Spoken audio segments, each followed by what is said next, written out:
Hello viewers, आज मैं आपको गाज माता की कहानी सुना रही हूँ। हमारे देश में बहुत से व्रत त्योहार मनाए जाते हैं। पहले भी मैंने आपको ऋषि पंचमी की कहानियाँ कही थी और कहानियाँ भी कही है जिसको आपने पसंद किया है। इसके लिए बहुत धन्यवाद। आप यूं ही मेरे चैनल को लाइक, शेयर और सब्सक्राइब करते रहिए। आज मैं आपको गाज माता की कहानी सुना रही हूँ। यह व्रत भाद्रपद यानी भादवा महीने में 14 को रखा जाता है। अगर किसी के लड़का हुआ हो या लड़के की शादी हुई हो तो उसी साल भादवा महीने में कोई शुभ दिन देखकर गाज माता का व्रत रखकर उजमन करें। इसमें सात जगह 4-4 पुड़ी व थोड़ा सा हलवा रख दें। साथ में एक ब्लाउज व रुपये रख दें। एक लोटे जल के सतिया बनाकर 7 दाने गेहूं के हाथ में लेकर गाज माता की कहानी सुन लें और सूरज भगवान के अर्घ्य दे दें।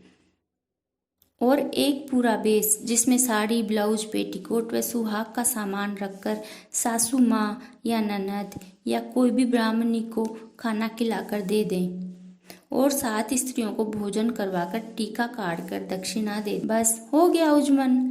अब मैं आपको इसकी कथा सुनाती हूँ। एक राजा रानी थे। उनके कोई संतान नहीं थी, इसलिए वे बहुत दुखी रहते थे।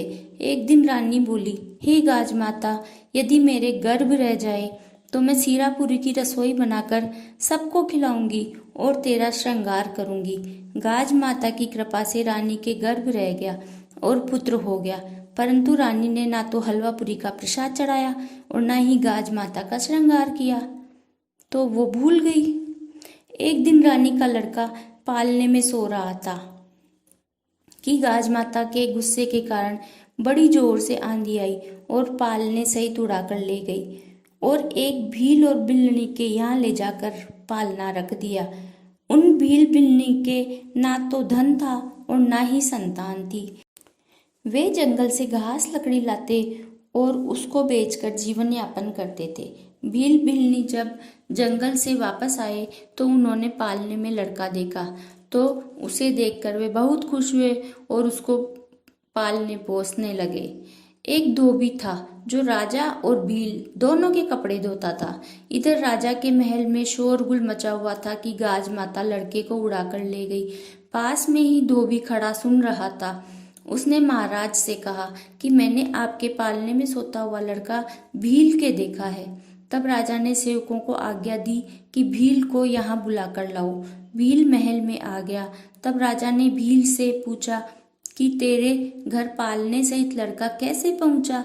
तब भील डरता हुआ बोला कि महाराज, हम गाज माता का व्रत करते हैं, तो गाज माता ने खुश होकर हमें यह बच्चा दिया है। यह सुनकर रानी को अपनी पुरानी बात याद हो आई कि हमने भी गाज माता का हलवा पूरी और श्रृंगार बोला था, परंतु पुत्र होने के बाद हमने नहीं किया। तब रानी ने हाथ जोड़कर उसी समय गाज माता से प्रार्थना की कि हमारा पुत्र ला दो।